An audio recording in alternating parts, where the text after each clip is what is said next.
Guys, again, thank you so much for listening. Welcome back to the Translator Podcast.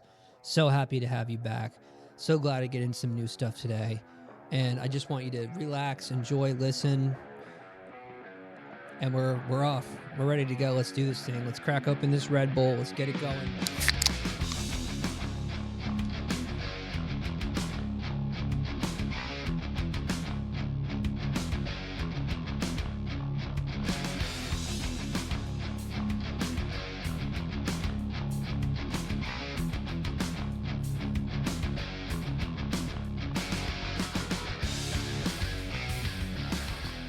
Yeah, it's true.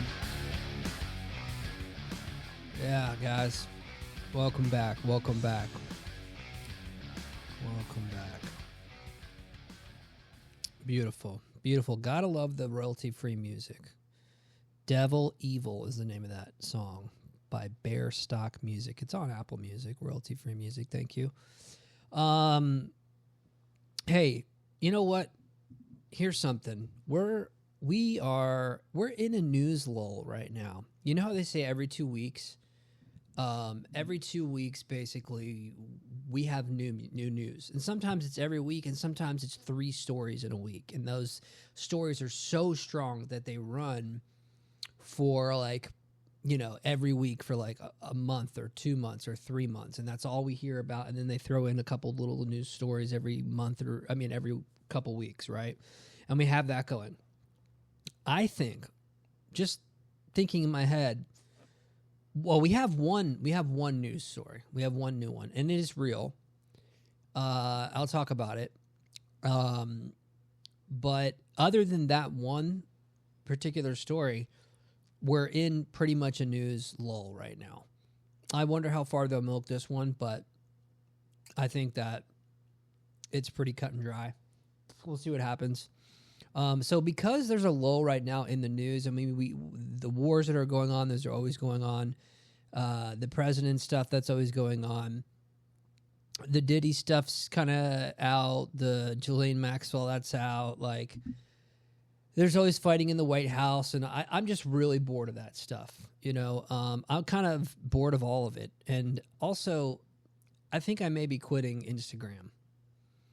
I did make a TikTok because on some of the games that I play, I wanted to have somewhere to store like my clips. And I was using it on Twitch. So I record on Twitch and then I'll send it to my clips. Now I'm starting to make shorts. So I do like 21-second shorts and I'll throw those on YouTube. And then I'll throw them now because there's an option for TikTok. I created a TikTok and I'll throw them on TikTok. And I was able to get I'm up to 1,000 views now. With some of my stories. And just little clips like that. I think I took a clip, the first clip to check it out. I was cleaning a window and I had the camera. I just wanted to test it. So I just filmed myself cleaning a window and then panned over to the cat, my brother's cat. And that was the I don't know, 15, 20-second clip. It got 1,000 views. Or something around 1,000.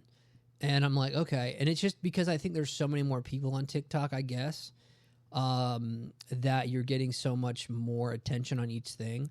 And then I released 2 other game clips, and they haven't gotten as much as that first clip, I don't think. So it's kind of weird. I haven't figured out the TikTok algorithm, and I don't know if I ever will. But I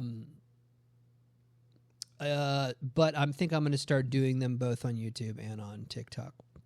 Eventually, with the podcast, I'll start putting out clips there too. The only thing that's in the news cycle now that seems, well, it's going to be in the news cycle, if it already isn't, of course. Some podcasts are talking about it. And so then I will, and then I'll move on to the movie review section. Is Raja, is his name? Raja something? Jackson. Rampage Jackson's son. Now, I think I've got the scoop for you guys that are listening right now. If you haven't already done a deep dive on this and all you've seen is the knockout and the punching and whatnot, then there's a lot more juicy details to this story. And it doesn't forgive his behavior, but it does paint a little bit different of a picture. I'm going to give you the scoop right now. Here's the deal. I was watching a YouTuber who had the full videos, and what happened was this guy Raja went to this event. He was invited by his friend, who's a, I guess, semi-pro wrestler. This is a small, they call it pro wrestling. It's a small little semi-pro event going on. And he's talking to he's like on like live streaming on Kick or something. I mean, the stupid stuff that these kids do, even though now I'm doing a podcast, but it's like, I don't know. So they go on there, he's on there, he's talking to his fans. Then he goes into the event. Actually goes into like this backyard fenced in area where all the pro wrestlers or the wrestlers are like having some food, they're grilling, they're like drinking, they're talking, it's before the show. It's still light out. So he's like saying what's up to everybody. His friend's like introducing him, and then this other guy gets up, the guy who gets knocked out at the end, that guy kind of gets up and he's like, you don't need to be worried about them, you need to be worried about me, gets in his face. And then he's like, whatever man. And then Raja turns around, like kind of like walk away or whatever, and the guy grabs a beer. Now, we don't know if it's a fake beer or a real beer. It's a beer can. They do have breakaway beer cans, and he smashes it onto his head. Breaks it open. Now, wrestlers know how to do that. They squeeze the can at the right moment. They don't really hit you. They kind of tap you. And also they have breakaway beer cans and stuff like that for the wrestling show. So the guy, we heard it was a fake beer. Then later Raja said it was a real beer, but it didn't hurt that much, even though, so we don't know the story on that. That's number one, right? So that's where this little thing kind of starts. And then he says, well, I didn't know that they say, listen, he's not working right now. He's not a wrestler. He's just back here. Like, he's not like a wrestler. This is not a game. They tell the guy. They tell the other guy that, the guy that ends up being the victim. He's like, and then eventually he gets it because he's a little drunk. He's like, I'm sorry, man. He tries to give him a handshake. He's like, nah, I'm not trying to handshake you. That's what Raj said. So this is all from the footage I've seen. Then they go to, let's see, there's something else that happened. Okay, so then anyway, him and his friend, Raj and the pro wrestler, go inside. And he's like, sorry, man, he shouldn't have done that to you. Yada, yada. That's not the way you operate around here. Before this, Raj was telling us that he had a concussion. He's been throwing up and everything prior to coming to this at all. Before the can or anything. He just had like a concussion. He was out for a few days, so that's not good at all. Then when Raj said the can didn't hurt, that was weird, and he said it was a real can. Probably wasn't, yada, yada. We don't know. Then this one, right before they go in with the friend, this other wrestler's like trying to smooth it all over, and he's like, hey, let him get you in the ring. We're gonna make it right. Give him his receipt in the ring, okay? We'll set it up so you can like hit him in the ring. So he goes in with his friend inside. His friend who's the pro wrestler is like, yeah, we'll get him in the ring. You'll do your thing. They don't go into any specifics. They basically say, like, hit him, yada, yada. And that's it. Not even yada, yada. Okay. I'll give you a tap on the shoulder. His friend's not involved anymore. It's his other guy. His other guy. They go to watch the fights. They're watching the pro wrestling fights. He says, I'll give you a tap on the shoulder, and that means go. I've heard or read something that, I think it was in reading, that he was supposed to punch the guy and keep punching him until somebody pulled him off. However, in the video, that's not the case. The video clearly shows, like, just like punch him, hit him, whatever. Well, Raj decides, I'm going to body slam him. He's talking to his Kick audience and is getting really pissed off. They're calling him a bitch or this, that, and the other. He gets really, like, angry. He's young. And he decides, I'm going to body slam this guy and I'm going to punch his lights out and I'm just going to go to town on him. So that's what happens. And as you know, he gets in the ring He blasts this guy. He picks him up, slams him down. I think as soon as he slams him down, the guy hit his head. The guy was knocked out. As the guy's knocked out, Raj is punching him bloody. He gets like 19, 20 punches in until the guys finally pull him off of him. That, to my opinion, he was getting payback on that guy. It wasn't a show anymore. He was like, I'm going to show this guy I'm no bitch.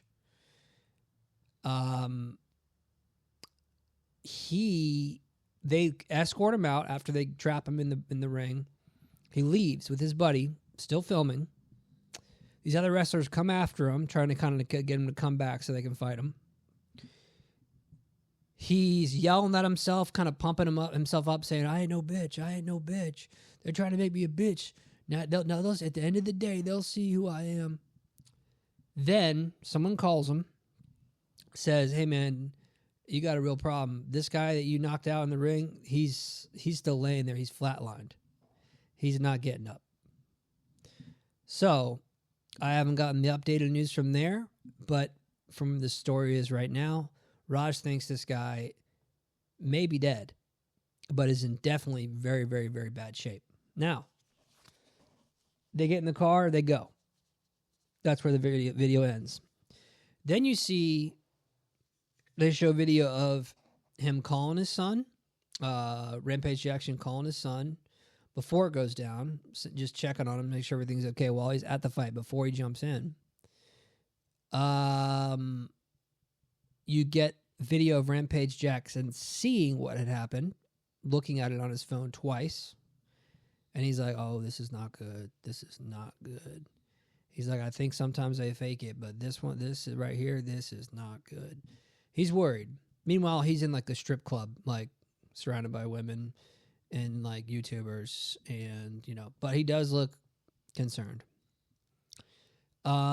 This kid Raja, he's in big trouble. It's one thing to do a wrestling stunt. It's one thing if the wrestling stunt gets out of hand. It's another thing if you make it get out of hand. And another thing if you punch a guy after he's knocked out. I don't think you can do that anywhere. I don't think pro wrestling, you punch somebody when they're knocked out. It's a very bad, not just a look. I could care about the looks bad, but it's a very bad thing to do. It's meaning you can't control your emotions. Not many people can when they're young, but that's why they belong in certain places. An apology is not going to fix this.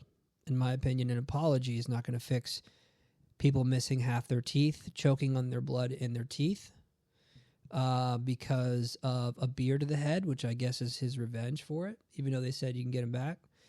I don't want to see this kid get in all the trouble, but I do think he needs to get into trouble for what he's done. He needs to learn a very valuable lesson of how far to take things, when to stop, and it's going to be jail time. It's going to be fines. I don't think that he should be got off lightly because he didn't do a light punishment to maybe somebody's father, brother, husband, and you can clearly see it and judge it for yourself, but it really upsets me. So it's hard to watch. Anyway, let me take a sip of this Red Bull and tell you the flavor of it. Yeah, it's strawberry apricot. Okay, 0 sugar. Oh yeah. So good. Let me take that channel off there. I still had it playing like last time. We need a movie section theme song. Let's see if this one works. I don't think it is, but we're going to movies now. Oh, it's not bad. Guys, welcome back to AMC, featuring your host, me, about to talk about the best movies and TV shows that are on right now, and the ones that suck. Thank you. It's perfectly timed. All right. So here's the deal, dude. Let me just pull up IMDb so I can just follow along. Give me a sec here. Yeah. I wonder if this will Gemini.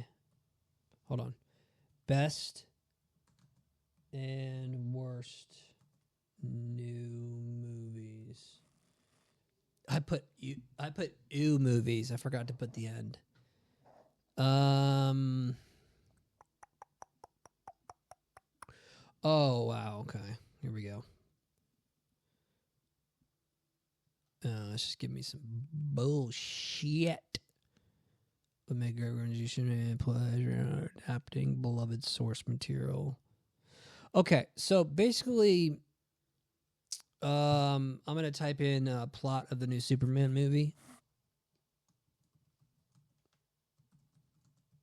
and I realized that the computer keyboard has to be much closer to me. I do have an extra keyboard I can just plug in, and I think that will have to be it. Wow, I mean, this is the problem here. So I'll just tell you off the plot of the new Superman movie, directed by James Gunn, is not a traditional origin story. Instead, it drops the audience into a world where Superman is already established hero. Great, that's not the plot. Core conflict. The film centers around. If you haven't seen it, spoilers alert. Okay, I don't know how many spoilers I'm going to give on this one, but I'm just going to talk about it. The film centers on Superman's journey to reconcile his Kryptonian heritage. By the way, that is an origin story, with his human upbringing, Clark Kent. He faces the consequences of his actions when he intervenes with an international conflict in a fictional nation, Bolivia. An action that is criticized by the U.S. government and public. This gives his arch nemesis, tech billionaire Lex Luthor, an opportunity to manipulate public opinion against him. Here's the whole thing. That I didn't like Superman. Like, I know people who did, and that is awesome for them. I'm got to give you just my straight up opinion about it. I can't think too much about them when I'm doing this because I got to give you the hot heat, okay? You know you want to hear it. Here's the deal. It's a greater point to be made, but there's a lot of movies out there that are kids' movies. I'm not going to like them. I like to watch rated R, hard R movies as an adult or shows. I don't watch a lot of PG-13 things. Now, if it's a PG-13 movie that doesn't require blood or gore or super adult content that would be like, I don't know, any kind of gratuitous nudity or anything like that, then PG-13 works for that. And if it's a great, like The Sixth Sense, like it's a mystery about ghosts. The ghosts aren't that scary. Excuse me. Sometimes they appear. It's scary because of the plot and that ghosts are actually real. That's a scary thought. But it didn't need to be R, and it wasn't R. And so things like that work for me for PG-13 because there's stories. You can still watch them as an adult. Most things I can't watch anymore. I want adult movies, adult content. I'm not a kid. I don't think like a kid. When they make movies, they are actually making a lot of them for children. And then they hit the other demographics, which is like 13 to 30, where you're still kind of like into that little, you're not a kid, but you're still like watching those movies. At this point, being my age, I don't want to see any of that. I have no interest in that. Now, with that being said, there's just this other YouTuber that always says, now, that down, every single time his clip comes up. That down. I can't stand it. But with that being said, that'll be my little thing,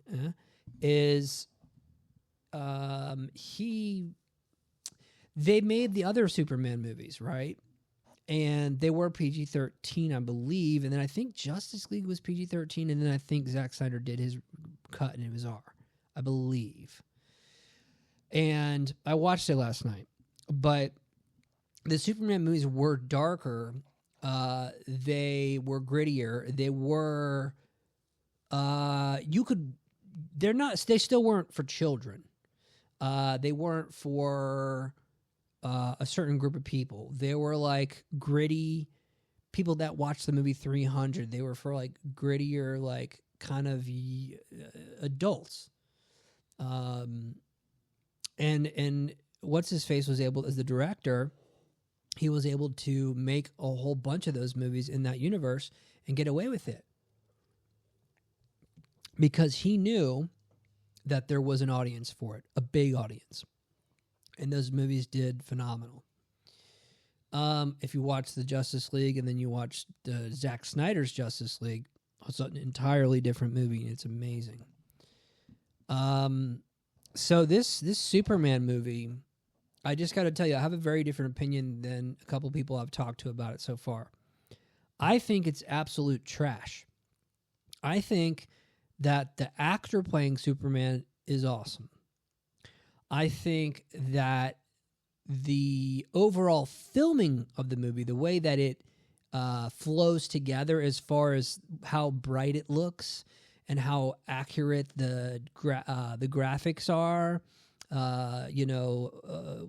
that looks really good. I think the music is really good. I didn't really have too much problem with the flying and stuff. It was literally the dog, and they go, well, the dog's in the comics. I'm like, great, leave him in the comics. It's a flying dog that's silly the whole time. That's like annoying. I'm like, it's maybe this is not for me, and clearly it is not for me. But don't pretend, it's also for you, because then my answer is it's absolutely not, because you have a flying dog in it. Like it's not for me. And people, and I think that's the hardest part is people keep trying to pretend that it's for them. And I guess they don't realize, like someone was telling me, they just wanted to see another Superman movie. And I get it. We've been so dumbed down. It's either two things. They're splitting the audience. They're going, James Gunn doesn't care about, he decided, look, whoever enjoyed me as, Guardians, all my Guardians of the Galaxy audience and my comic book audience is probably going to follow me into this movie because they're a bunch of nerds. They don't care about how cool it is. Like, they don't care how about dark it is anymore. They don't, you know what I mean? It's more now like they'll watch whatever I'm going to make. And by the way, I agree with him. They will, but I'm out. And let me just finish up this thing here and tell you why. Because if you disagree with me, please, I'd love to hear from you. Here's the deal. It says here some key points. Superman's controversial intervention. The movie opens with Superman stopping the invasion of a neighboring country. This is seen by as a heroic act of foreign power. So basically, the whole thing is like in the very beginning, he's getting criticized for like helping one of these countries who's getting like bombed. And that's what Superman does. He doesn't go, hey, I'm going to pick one side and kill the other. He just stops all the bad stuff from happening. He's never going to stop. And that's what he does. And then this is what I don't like. And then they start using that as like a political thing. And they turn the movie into some political thing where, you shouldn't have done that because that was either that wasn't our ally or whatever, and now you're making a political thing. And even his girlfriend in the very beginning is like kind of playing devil's advocate, and she's like trying to get an interview from him, and he's like telling her what he did, and she's like playing devil's advocate, but she starts pissing him off. And I think she actually even believes that he shouldn't have done it because of this, that, and the other. I don't like Lois Lane in this at all.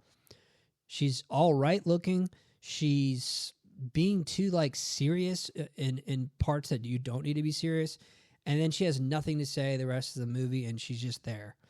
Let's see. Lex Luthor's master plan portrays an Elon Musk type billionaire. So basically, he tries to turn everybody against Superman politically, and then also he makes a thing called Ultraman, which is supposed to be Superman, to frame Superman, to manipulate what Superman really stands for to the people so they'll turn against him. Let's see, the Justice Gang is joined by other heroes. Okay, so the Green Lantern guy, who looks ridiculous, Hawk Girl, who has like one part of the movie, Mr. Terrific, which I thought was ridiculous, form up to help him. So Mr. Terrific's like this black guy that has this clearly like cartoon face mask thing on. That would be from like if you were to take a movie in the 50s and put it in the future and then like bring it back and make it nowadays, like why would you have that on your face? Like it's so weird. And it's so off-putting. It makes you think like, oh, I'm watching a kid's movie. So you're like, okay, whatever. Justice Gang. Superman is joined by other heroes. Can we do that? Lois Lane's role. Lois Lane, a reporter. She knows Clark's identity. She is key ally in the fight to clear his name, using her journalistic skills to expose whatever. Personal battle. The movie is focused on Clark's personal life. He is madly in love with Lois, and his relationship with her is the central part of the story, which it does not show that. The plot also includes a focus on his emotional journey, his relationship with his adoptive parents, and his superpowered dog Crypto. Yeah, these are all really, really, really badly done in the movie. They're very short. They don't mean anything. And this movie is just I would recommend not even seeing it, to be honest with you. The conflict escalates when Luthor opens a portal to a pocket universe, creating a rift that splits Metropolis in half. Superman with the rest of his allies fight to stop Lex Luthor, or Luthor save the city and expose the truth. The film's theme are said to be rooted in the immigrant experience, exploring the clash between cultural assimilation and identity preservation, and what it means to be the beacon of hope in a cynical world. All right. You go, girl. So, there we are. 27 minutes in. Now, here's the heater that you want to hear about. Let me see this. The new Dexter season. Now, this isn't a movie. By the way, if you want an example of an awesome movie that can still be a comic book movie, Deadpool Wolverine. It's fanfare full. It's already come out. We all know about it. We all probably love it. That's how you do a movie, and it can still be funny. But let's not. There's a couple things I want to go into, but one is we got Dexter, man. Now, my friend who's probably listening, Hope is listening, he got me into Dexter. And I wasn't really into it in the beginning because I was too queasy with the idea he was a cop in Miami, a blood splat, specialist for the Miami PD, I believe. And he was also a serial killer that killed serial killers. But I couldn't get through enough to get into Dexter. I wasn't on board with the idea of him killing so much. And I believe back in those episodes, I don't know if he was still only killing serial killers. There was a lot of the past that was coming up where he had killed other people and other things, and it was making me not like him, not like Dexter. So I wasn't on board with this whole Dexter thing.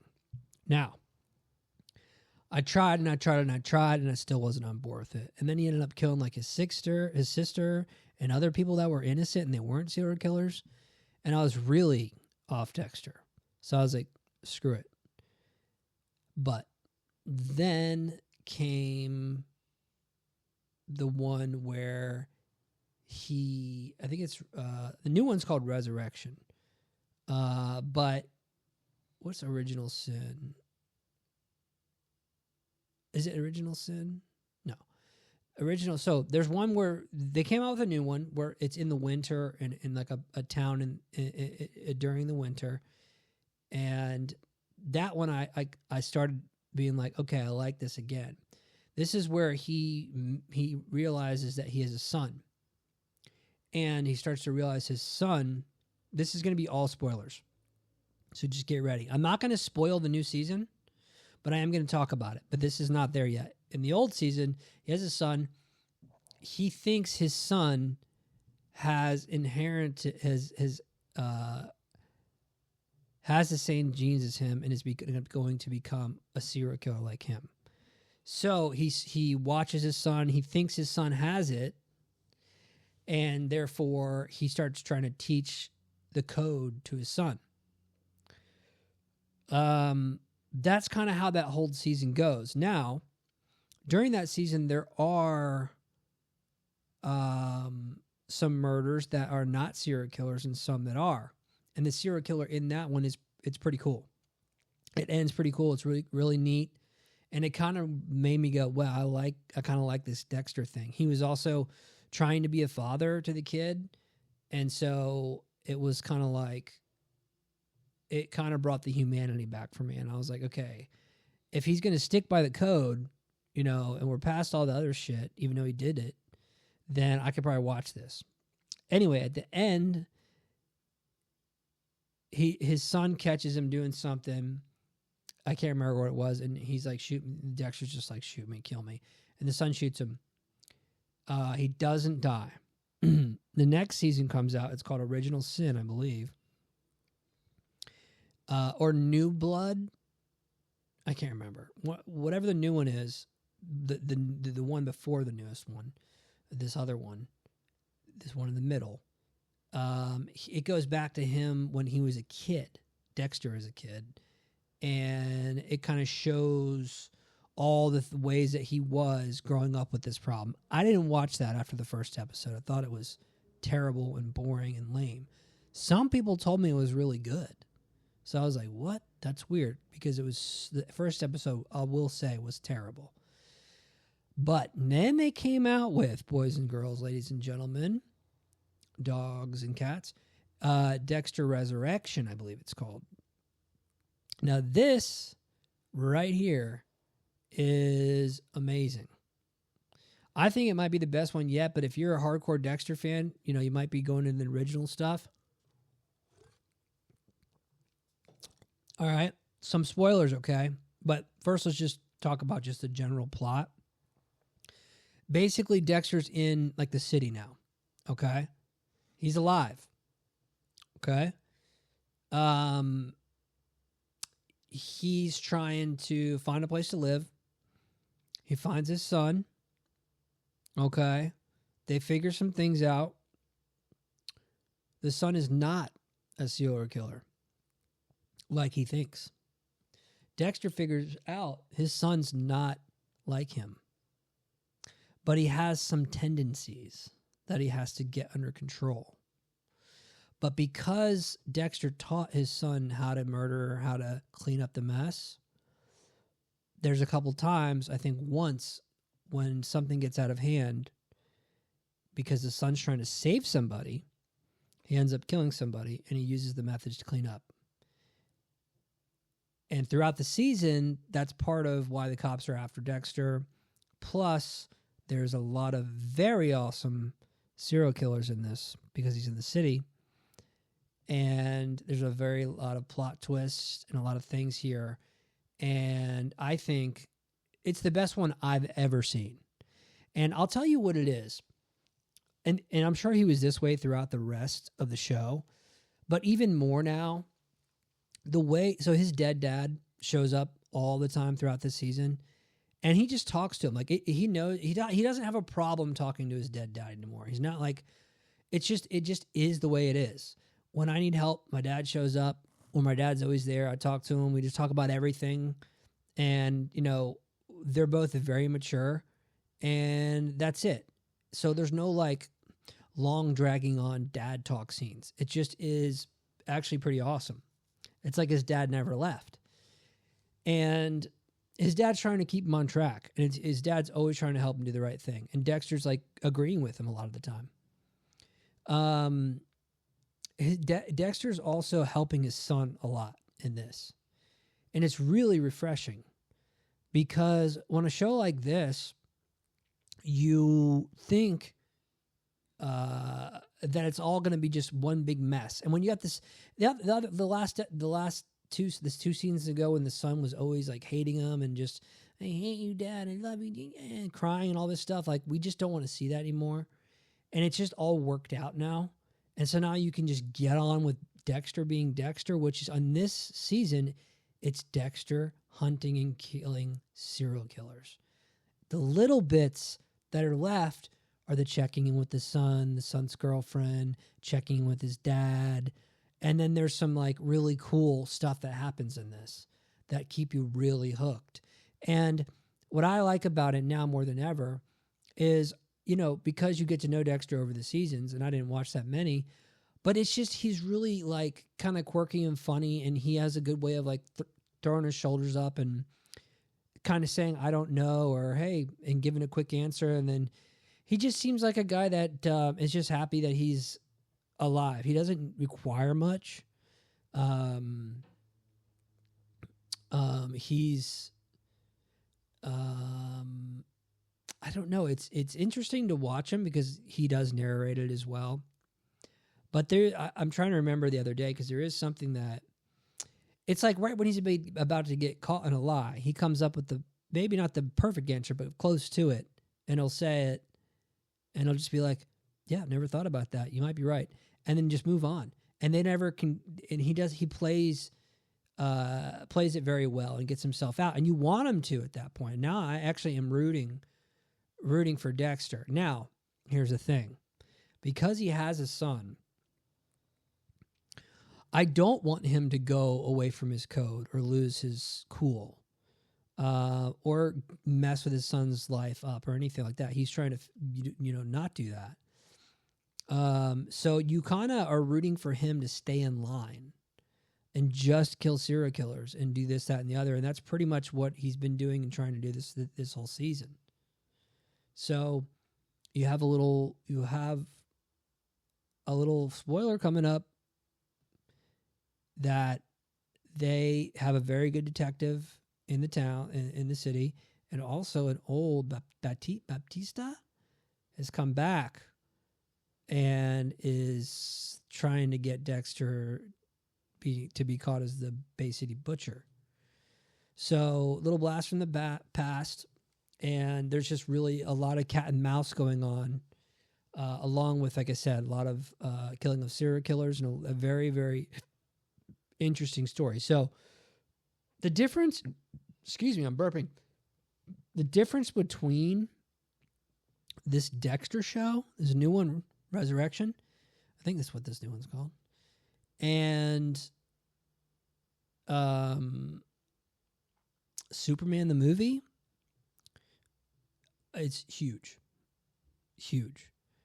So, you catch me any day of the week watching Dexter Resurrection. It comes out every Sunday, I think. Can't wait. There's 2 episodes left in this.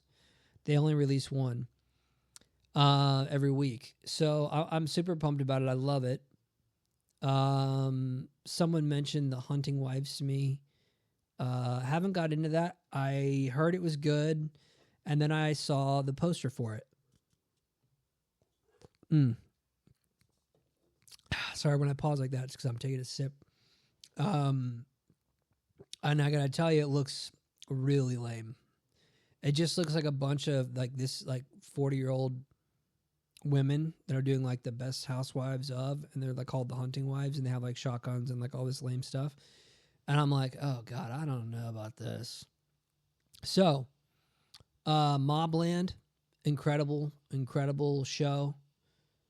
I'll give it just a couple shout outs. I like Mayor of Kingstown.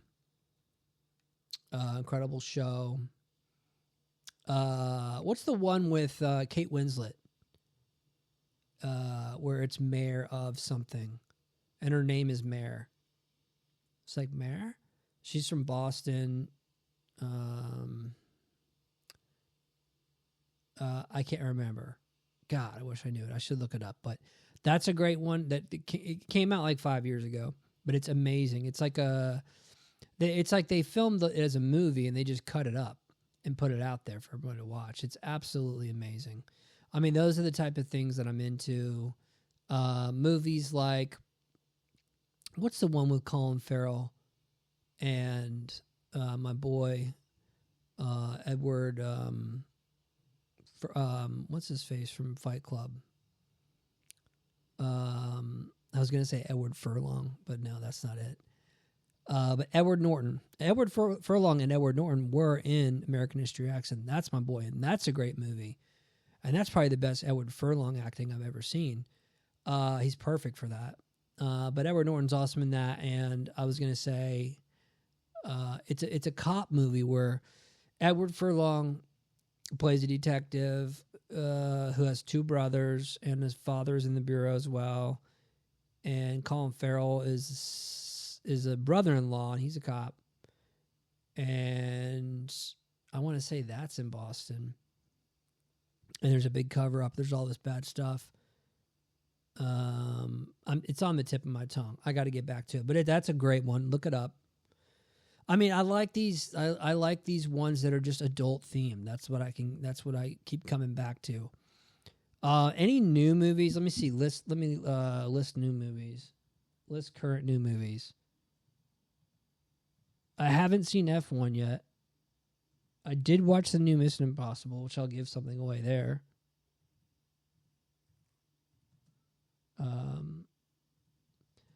Now, spoilers.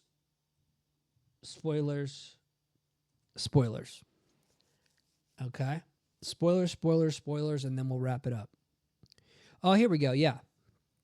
All right, here we go. So I can watch I have got the ability to watch a lot of movies, right? Superman's out. Fantastic Four First Steps, I heard was... My overall thing is they're not going to be... This whole universe that they're making, this whole DC universe, it's going to be very, very like fantastical, even more than Marvel.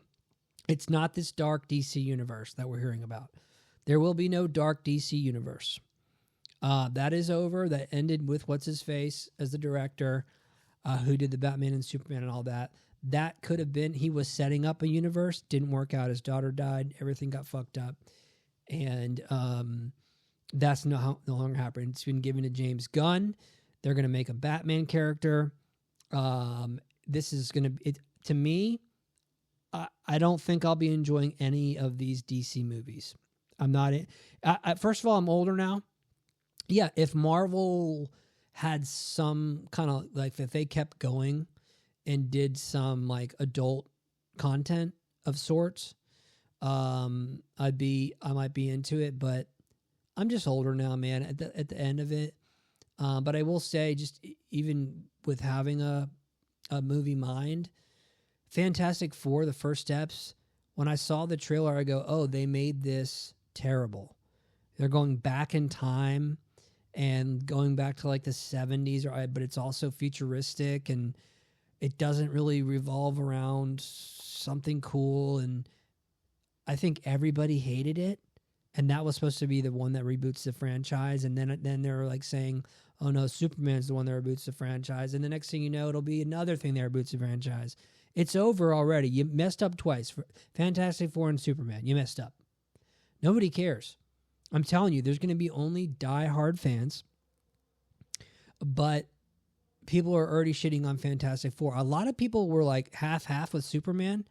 I don't even know how they got to be half-half. Like I said, they're just stuck in this space where they're going to like anything they see or anything that has a certain title on it and anything that's not too woke. But to me, it can't be woke, and it can't be bad either. It's got to be a lot more. And for me, it's kind of got to be rated R. Let's see. Freaky Friday, Nobody 2. I don't want to see Freaky Friday. Nobody 2 is just the standard kind of movie. The Bad Guys 2 animated, no thanks. Weapons, I do want to see. I heard, because he was the director of Barbarian, which is pretty good. It was like surprisingly different. And I heard that's like really scary, and it's kind of different. So that I want to see. We'll see how well it comes through. This Honey, Don't Do It, a new comedy from the director of Mickey 17. Yeah, Mickey 17 flopped. Honey, Don't. That's probably going to flop. Eden, surviving, thrilling, starring Ana de Armas and Jude Law. You have Ana de Armas, one of the hottest Cuban women. You got Jude Law. I think you have another beautiful woman in there. It's called Eden. I have zero interest in seeing it. Relay, a film from Steven Soderbergh, a spy thriller. Don't have any interest in seeing it. The Roses, no interest. Toxic Avenger, no interest. The Conjuring Last Rites, I do want to see, and that's a horror movie. It's like the third in the Conjuring series. Now, Spinal Tap 2, The End Continues. A sequel to the classic mockumentary set to be released on September 12th. I don't even want to see it. I mean, I thought Spinal Tap was so funny and original, but this like comedy sequel thing, man, I fear it's going to be, now if it's really funny, okay, great. I don't think they're going to hit it. Downtown Abbey, the grand finale. It's a film. I could care less about that. Let's see what we got here. Limited and releases. Ponyo. Okay, that Studio Ghibli. They always were doing something. 40-Year-Old Virgin. Who gives a shit about a re-release of that? Seen that about 100 times. Shin Godzilla. It's another re-release. Clue. Oh. With all 3 endings being shown. Interesting. That's actually pretty interesting. So, I saw the new Mission Impossible. Here's what I'll say about it. All spoilers. Give you a second to change if you want, but I could actually probably try to do this without a spoiler.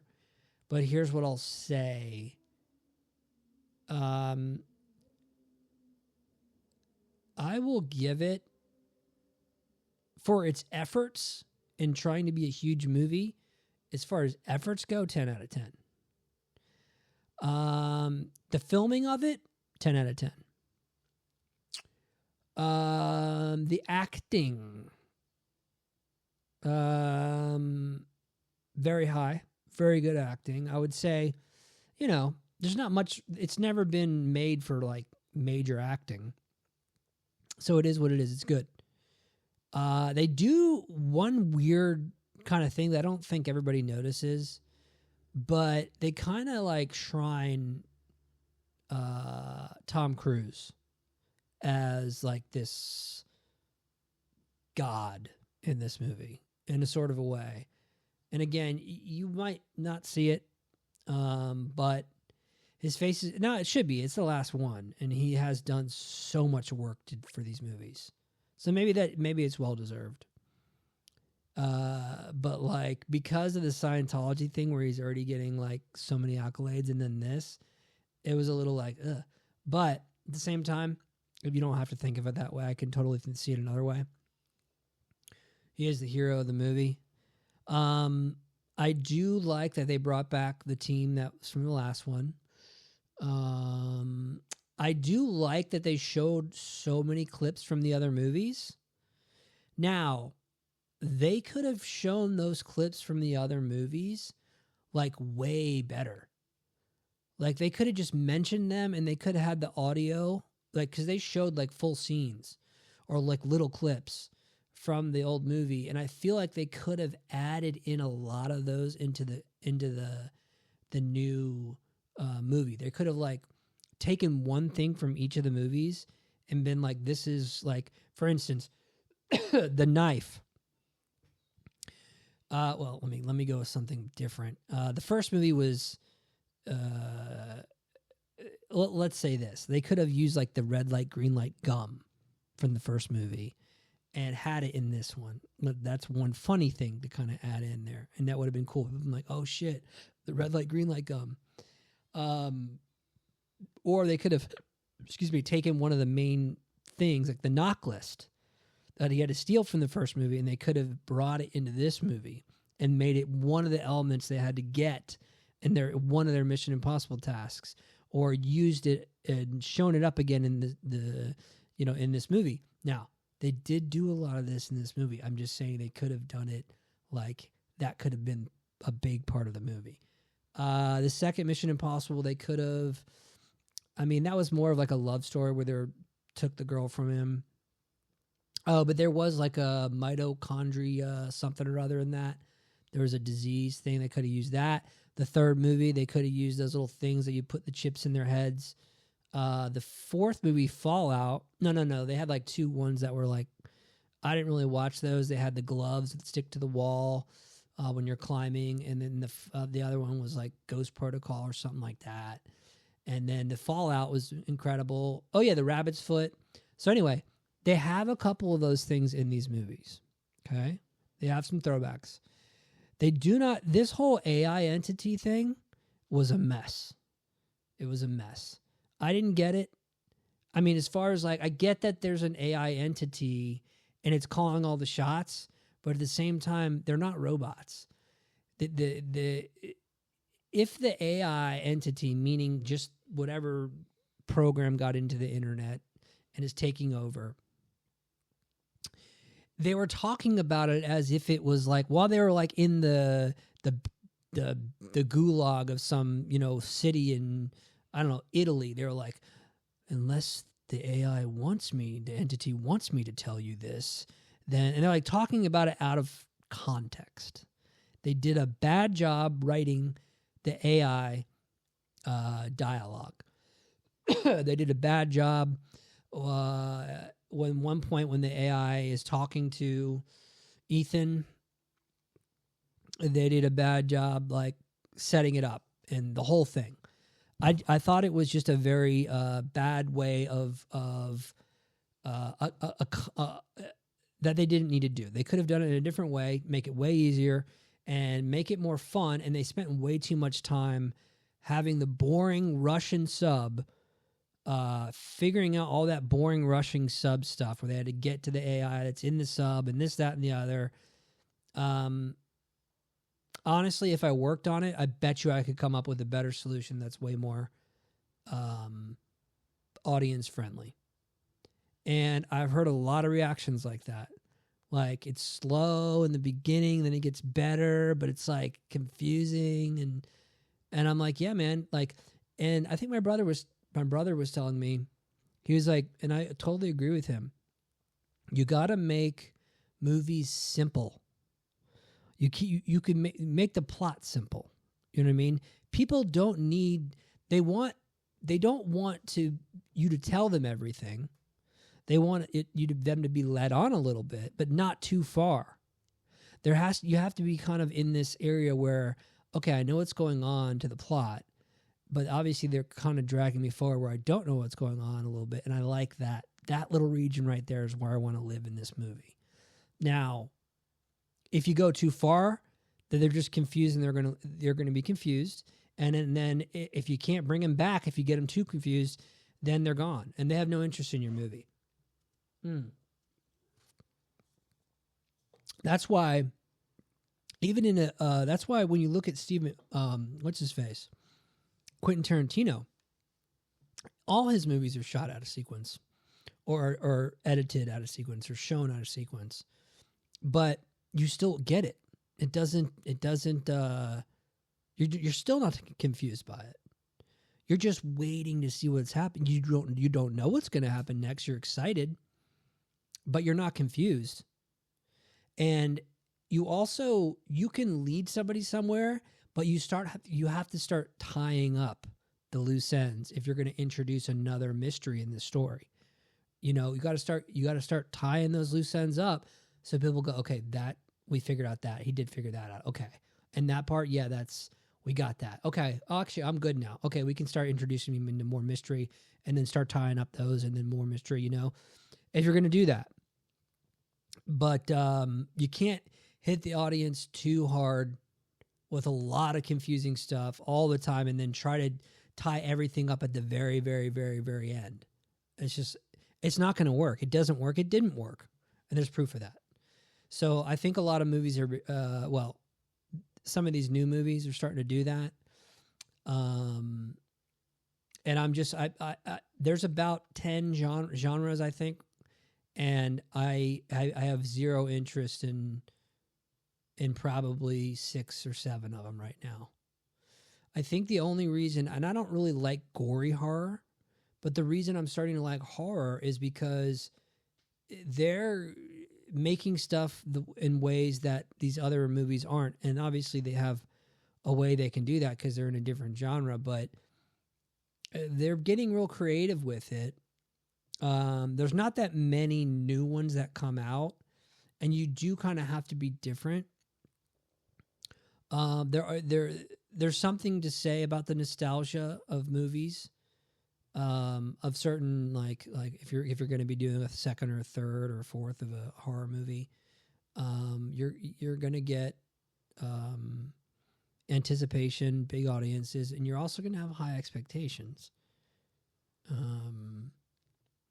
There was one more, and I want to end this right at the hour, and we got 5 more minutes about. What else was it? Let me see if I can't bring it up on my phone real quick, because I think you might find it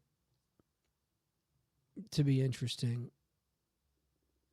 Update required, not now. Yeah, new Fallout coming out. That looks better than the first one. Another, yeah. Oh, Alien Earth. My brother liked that. I got to see the second episode to give it a true thing. Oh, Thunderbolts. Like, again, this whole thing, that was terrible. I thought Thunderbolts is terrible. Marvel Universe is over. There's no more of that. Bye-bye. There's no pulling it together. So is that out? Yeah, it does. You can rent it. I want to see the new I Know What You Did Last Summer. It's going to suck, but I want to see it just because. I want to see Jennifer Love Hewitt. They ragged on her for being fat. She was the hottest thing in the world, and I Know What You Did Last Summer, too. The hottest thing in the world. I want to see that movie together with Dave Franco. Weapons. I'll keep watching Dexter. I'm not interested in like Wednesday. That's like a little kids movie.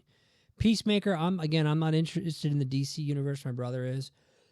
I'm not going to see it. I might watch like the first episode, see what's what, but I have zero interest.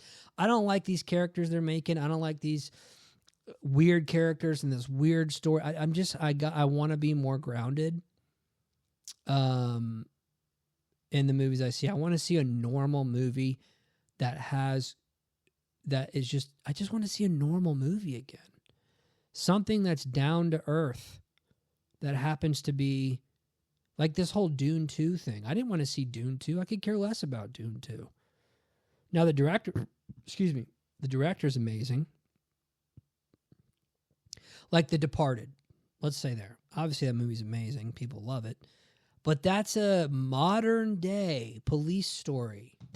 It's a modern day police story. Give me a modern day police story any day of the week with good dialogue, a good story, maybe some twists, some cool action, and some great actors. And I guarantee you everybody that likes the movies that I'm into will be there. And I think it's a pretty big crowd. So, woo! I think it was a good episode. I do. Next week, let me give you a number to dial. Okay, I know people don't like numbers. I got to give you an email. I think you're more comfortable with an email, I believe, right? Next week, we're going to have either a guest or we're going to have some new audio plugs coming in. Oh, my Instagram's up. You can send, let's see if I can officially get my my thing up here for. If you want to send something to Outpatient, to the translator, to our podcast, you can go to Instagram, _translator_podcast. I know, it's too much. But if you send something there, DM me there, or I'll give you a number if you feel more comfortable. Let me get the number for you. You can text it. It's a Gmail number, okay? It's not my personal number. You can send a voicemail into it. You can do whatever you like with it. 678-701-5473, okay? Let me do it again. Let me give it to you again. 678-701-5473. Yeah, that's today's episode. Give me questions, comments, anything you can. I'm interested. I want to know about it. I want to hear about it. And thank you to my listeners. I can't wait to talk to you next week or sooner. Who knows?